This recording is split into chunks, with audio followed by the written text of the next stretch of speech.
আসসালামু আলাইকুম। আমার পেয়ারা বাগানের আপডেট নিয়ে একটা ভিডিও বানাই ফেললাম আপনাদের সাথে আসলে শেয়ার করার জন্য।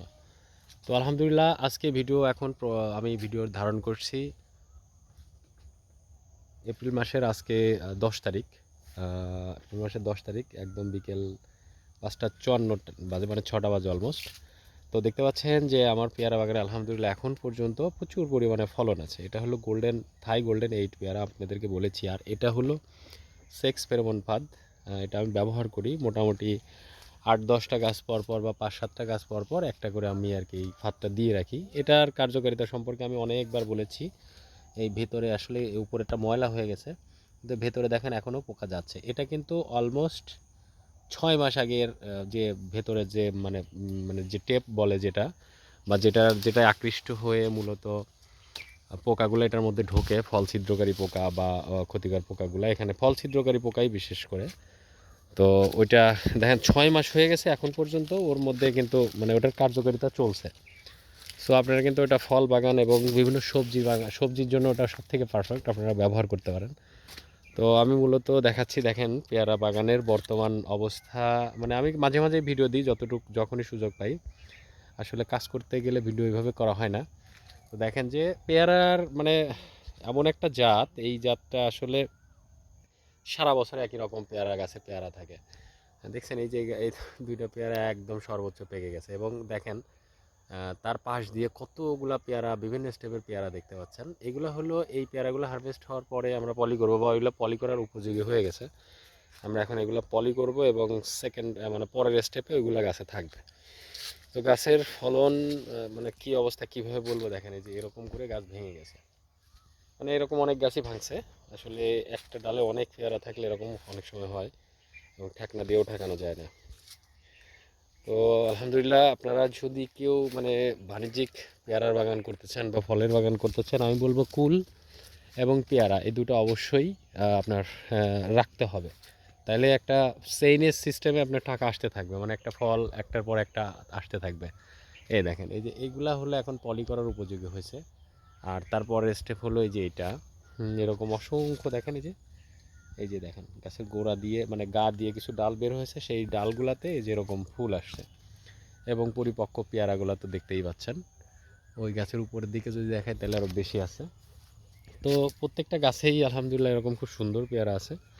আপনারা বাণিজ্যিক বাগান করলে আমি বলবো, যদি পেয়ারা করেন তাহলে থাই গোল্ডেন 8 এটা করতে পারেন।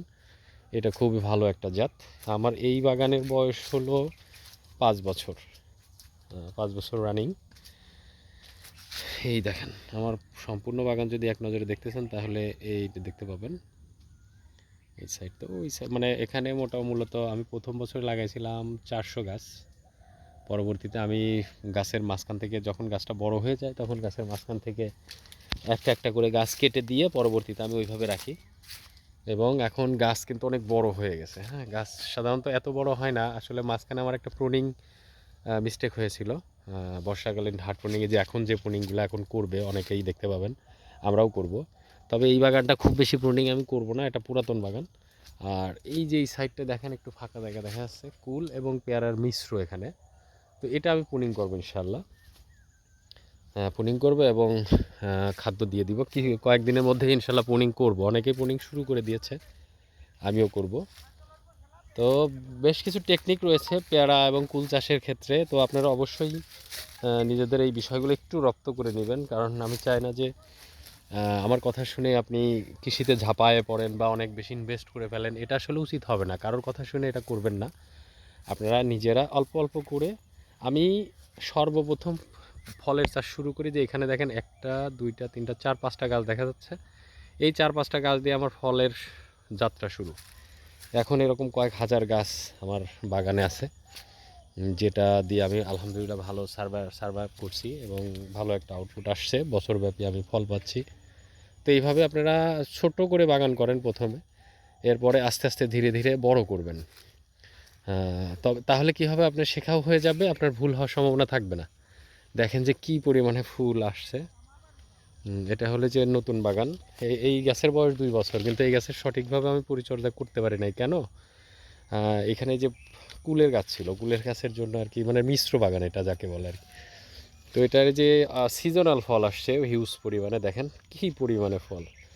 এই একটা গাছ না, এরকম যদি দেখাই আমি প্রত্যেকটা গাছ, প্রত্যেকটা ডাল, দেখেন প্রত্যেকটা গাছ, প্রত্যেকটা ডাল সেম সিস্টেমে, যে এখান দিয়ে যদি দেখাই আমি, দেখেন কি অবস্থা। এই যে থোকায় থোকায় আর কি, মানে এটা থাই থাই গোল্ডেন এইটের মানে বৈশিষ্ট্যটাই এরকম। আপনার বিভিন্ন স্টেপে দেখেন এখানে ফল রয়েছে, হ্যাঁ এটা হারভেস্ট যোগ্য। এবং তারপর স্টেপের এগুলো এখান থেকে আমরা বেশ কিছু পেয়ারা ফেলে দিব, কারণ এটা বর্ষাকালীন পেয়ারা। ওই সময় পেয়ারা মানে ফলের দাম থাকে না, মধুমাস যেটাকে বলে আর কি। কারণ হলো কি ওই সময় কাঁঠাল, আম, লিচু, অন্য সব ফল আর কি ভরপুর বাজারে থাকে। হ্যাঁ, যার কারণে ওই সময় পেয়ারার দামটা একদম পাওয়া যায় না, আমরা ওই পেয়ারাগুলো ফেলে দিই।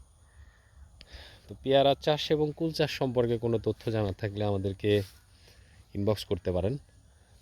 অবশ্যই আমাদের যতটুকু জানা আছে, আমাদের যতটুকু বোঝার আছে আপনাদের বোঝানোর চেষ্টা করব এবং বুঝিয়ে দিব ইনশাল্লাহ। তো আজকে এই পর্যন্তই। আমাদের প্রজেক্টের জন্য দোয়া করবেন, আমাদের জন্য দোয়া করবেন। ভালো থাকবেন সবাই।